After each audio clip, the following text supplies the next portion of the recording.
اعوذ باللہ من الشیطان الرجیم بسم اللہ الرحمن الرحیم زینا راستہ کی گئی ہے، خوبصورت بنا دی گئی ہے، لیے الناس لوگوں کے لیے راستہ کر دی گئی ہے، خوشنما بنا دی گئی ہے، حبو محبت، الشہوات خواہشوں کی محبت، جس میں ہے من النساء عورتوں میں، والبنینا اور بیٹوں میں، والقناطیر اور خزانے، مقنطرات جمع کیے ہوئے خزانے، من الذہبی سونے کے، والفدتی اور چاندی کے، والخیلی اور گھوڑے، مسومات نشان لگائے ہوئے، والانعامی اور چوپائے، والحرث اور کھیتی، ذالک یہ متاع مال و متاع ہے، حیات زندگی، الدنیا دنیا کی زندگی کا یہ سامان ہے، واللہ اور اللہ تعالیٰ عندہ اس کے پاس، اور اللہ کے پاس حسن المآب، حسن اچھا مآب اچھا ٹھکانہ ہے۔ یہ سارا کچھ دنیا کا مال و متاع، یہ دنیا کا ہے دکھاوا، محبت، زینت، اور جو اللہ کے پاس ہے وہ بہت اچھا ٹھکانہ ہے۔ کل اے حبیب صلی اللہ علیہ وسلم فرما دیجئے، انبئکم کیا میں تمہیں انباہ نہ کر دوں، کیا میں آپ کو آگاہ نہ کر دوں، کیا میں آپ کو بتا نہ دوں، کیا چیز، بخیرین بھلائی، من ذالکم اس سے بہتر، للذین ان لوگوں کے لیے اتقوا جو متقی ہیں، جو پرہیزگار ہیں، عندہ پاس ربہم ان کے رب کے پاس کیا ہے، جنتن باغات ہیں، تجری وہاں چلتی ہیں، من تحتہا اس کے نیچے، انہار نہریں بہتی ہیں، خالدینہ ہمیشہ رہیں گے اس میں، فیہا اس میں وہ ہمیشہ ہمیشہ رہیں گے، ازواج مطہراتن ازواجن بیویاں ہوں گی، مطہراتن پاکیزہ بیویاں ہوں گی، واردوانن اور رضا ہوگی، خوشنودی ہوگی، من اللہ اللہ تعالیٰ کی، واللہ اور اللہ تعالیٰ بصیر دیکھنے والا ہے، بالعباد اپنے بندوں کو۔ الذین یہ وہ لوگ ہیں، یقولون جو کہتے ہیں، ربنا اے ہمارے رب، اننا بے شک ہمیں، آمنا ہم لائے ایمان، فاغفر لنا پس ہمیں معاف فرما دے، ذنوبنا ہمارے گناہوں کو، وقینا اور ہمیں بچا عذاب النار آگ کے عذاب سے، الصابرین مصیبت میں صبر کرنے والے ہیں، والصادقین اور ہر حال میں سچ بولنے والے ہیں، والقانتین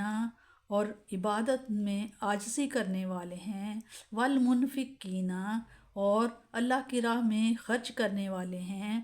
المستغفرین اور معافی مانگنے والے ہیں، بالاسحار سحر کے وقت، صبح کے وقت، شاہد اللہ شاہدہ شہادت دی ہے اللہ تعالیٰ نے، انہ بے شک وہی ہے، لا نہیں ہے، الہ معبود الا سوائے ہوا اس کے، والملائکتی اور یہی گواہی دی ہے فرشتوں نے بھی، واولو العلم اور اہل علم نے بھی، قائماً جو قائم ہونے والا ہے، بالقسط عدل و انصاف کو، جو قائم کرنے والا ہے عدل و انصاف کو، لا نہیں ہے الہ معبود الا سوائے ہوا اس اللہ تعالیٰ کے، عزیز وہی عزت والا ہے، حکیم حکمت والا ہے۔ اس میں بتایا جا رہا ہے اللہ تعالیٰ نے اپنی حکمت کاملہ سے انسان کے دل میں ان اشیاء کے ساتھ طبعی لگاؤ اور رغبت پیدا فرما دی۔ اگر ایسا نہ ہوتا تو شادی کی تلخ ذمہ داریوں کو کون اٹھاتا، ناتوان اولاد کے لیے کون لمبی راتیں جاگ کر گزارتا، اور ان کی پرورش کے لیے اپنی راحت و آسائش کو ترک کرتا، اور اگر ایسا نہ ہوتا تو نسل انسانی کی بقا کیسے ممکن ہوتی۔ اسی طرح سونے، چاندی، عمدہ گھوڑے، مویشیوں اور کھیتی باڑی کے ساتھ میلان تباہ نہ ہوتا تو دنیا کی ساری رونقیں ختم ہو کر رہ جاتی، لیکن یہ سب کچھ اس لیے نہیں کہ انسان ان کے پیچھے رات دن بھاگتا رہے اور ان کی چاہت میں یوں گم ہو جائے کہ اپنے مولا تبارک و تعالیٰ کو ہی بھول جائے، بلکہ یہ تو چند روزہ زندگی کا سامان ہے، ان کو استعمال کرو لیکن اپنے مالک سے غافل نہ ہو جاؤ۔ کیا اس سے بڑھ کر بھی کوئی انعام ہے جس کی انسانی آرزو بھی کر سکے؟ حقیقت شناس دلوں کے لیے یہی حاصل زیست ہے، یہی مدعی حیات ہے۔ انسانی ارتقاء کا یہی وہ بلند ترین مقام ہے جس سے بلند تر کسی اور چیز کا تصور بھی نہیں کیا جا سکتا۔ متقی لوگ، جن کے لیے جنت اپنے تمام زیب و زینت اور دل آویزیوں کے ساتھ چشمِ برا ہے، جن پر رضائے الہی سایہ فگن ہے، ان کے چند اوصاف کا ذکر ہو رہا ہے تاکہ تقویٰ کا قرآنی مفہوم واضح ہو جائے اور ساتھ ہی یہ بھی معلوم ہو جائے کہ ان پر یہ انعام و اکرام بلا وجہ نہیں۔ دنیا کی سب سے بڑی اور اہم شہادت توحید کی شہادت ہے۔ اللہ تعالیٰ خود اپنی وحدانیت کا سب سے بڑا گواہ ہے۔ اس کے علاوہ اس کی معصوم مخلوق فرشتے اور اہل علم اس واضح سچائی کے گواہ ہیں۔ اللہ تعالیٰ کی اپنی توحید پر شہادت کے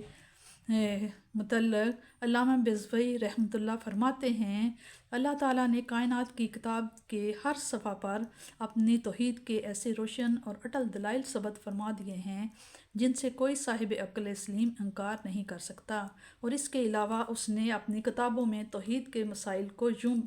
مدلل بیان فرمایا ہے کہ شک و شبہ کی گنجائش ہی باقی نہیں رہتی۔ قرآن کریم ہر مناسب موقع پر علم کی عظمت اور اہل علم کی شان بیان کر کے اپنے ماننے والوں کو علم حاصل کرنے کی رغبت دلاتا ہے۔ یہاں بھی توحید کے گواہوں میں اہل علم کا شمار کر کے ان کی عزت افزائی فرما دی ہے۔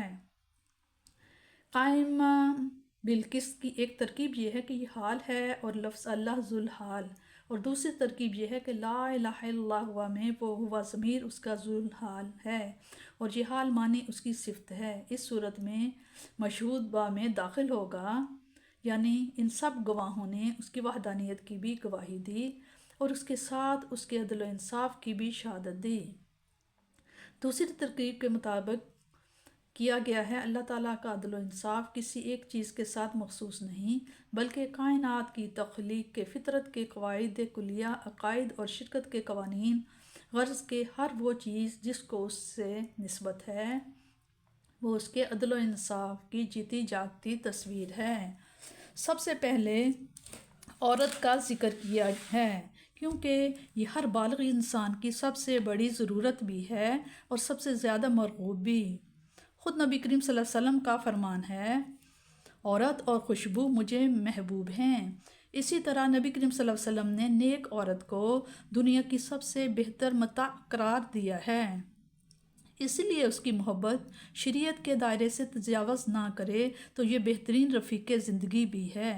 اور زاد آخرت بھی، ورنہ یہی عورت مرد کے لیے سب سے بڑا فتنہ ہے۔ فرمان رسول صلی اللہ علیہ وسلم ہے، میرے بعد جو فتنے رونما ہوں گے ان میں مردوں کے لیے سب سے بڑا مضر فتنہ عورتوں کا ہے، اسی طرح بیٹوں کی محبت ہے، اگر اس سے مقصد مسلمانوں کی قوت میں اضافہ اور بقا و تقصیر نسل ہے تو محمود ہے ورنہ مذموم۔ نبی کریم صلی اللہ علیہ وسلم کا فرمان ہے، بہت محبت کرنے والی اور زیادہ بچے جننے والی عورت سے شادی کرو، اس لیے کہ میں قیامت کے دن دوسری امتوں کے مقابلے میں اپنی امت کی کثرت پر فخر کروں گا۔ اس آیت میں رہبانیت کی تردید اور تحریک خاندانی منصوبہ بندی کی تردید بھی ہوتی ہے۔ اس آیت میں اللہ تعالیٰ نے دنیا کے مزوں کی حقارت کا بیان کی ہے، بے رغبتی دلائی ہے اور فرمایا کہ سارا ٹھاٹ باٹ زندگی دنیا کی چمک دمک اس دار فانی کی ہے، یہ کوئی رہنے والی چیز نہیں ہے، اچھا ثواب جو ہے اللہ تعالیٰ کے پاس ہے۔ جب یہ آیت اتری عمر رضی اللہ نے کہا، اے رب کریم اب ہم کیا کریں؟ تب فرمایا، میں تم کو اس سے بہتر چیز کی خبر دیتا ہوں۔ ابن جریر رحمۃ اللہ نے روایت کیا ہے، جنت کے نیچے طرح طرح کی نہریں بہتی ہیں، کوئی شہد کی، کوئی دودھ کی، کوئی شراب کی، کوئی پانی کی۔ طہارت سے یہاں مراد اس میں کسی طرح کی میل کچیل، بدبو، حیض، نفاس، سیاب بینی وغیرہ نہیں ہوگا۔ ابو سعید رضی اللہ نے کہا، رسول صلی اللہ علیہ وسلم نے فرمایا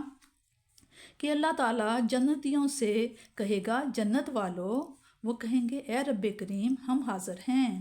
ساری بہتری تیرے ہاتھ میں ہے۔ اللہ تعالیٰ فرمائے گا، تم راضی ہو؟ وہ کہیں گے، ہم کو کیا ہوا جو ہم راضی نہ ہوں؟ تو نے تو ہمیں وہ کچھ دیا ہے جو کسی ایک مخلوق کو نہیں دیا گیا۔ اللہ تعالیٰ فرمائے گا بھلا تمہیں اس سے بہتر چیز نہ دوں؟ وہ کہیں گے اس سے افضل، اب اور کیا ہوگا؟ اللہ تعالیٰ فرمائے گا میں اتارتا ہوں تم پر رضامندی اپنی، اب کبھی خفا تم پر نہیں ہوں گا۔